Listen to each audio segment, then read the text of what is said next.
नमस्कार शेतकरी बांधवांनो, जय शिवराय. आपलं स्वागत आहे जनता न्यूज चॅनलवर.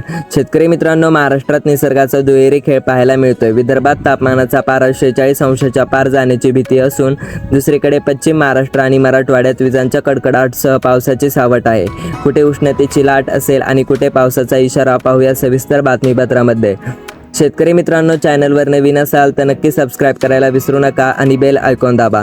राज्यात उन्हाचा कडाका दिवसेंदिवस वाढत चालला असून विदर्भातील नागरिकांसाठी पुढचे काही तास अत्यंत महत्त्वाचे आहे.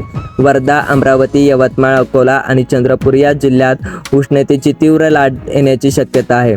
येथे तापमान 42 डिग्री सेल्सिअस ते 46 डिग्री सेल्सिअसपर्यंत पोहोचू शकते. शेतकरी मित्रांनो, एकीकडे कडाक्याचे ऊन असताना राज्याच्या काही भागात पावसासाठी पोषक वातावरण तयार झाले असून ऑरेंज अलर्ट दर्शवला आहे. विदर्भ आणि मराठवाड्यातही काही जिल्ह्यांमध्ये विजांच्या कडकडाटासह पावसाचा अंदाज हवामान खात्याने दर्शवला आहे. आता हे जिल्हे सतर्क पहा कोणते आहे. पुणे, सातारा, सांगली, सोलापूर तसेच लातूर, नांदेड, परभणी, हिंगोली या भागात सोसाट्याचा वाऱ्यासह पावसाची हजेरी लागेल.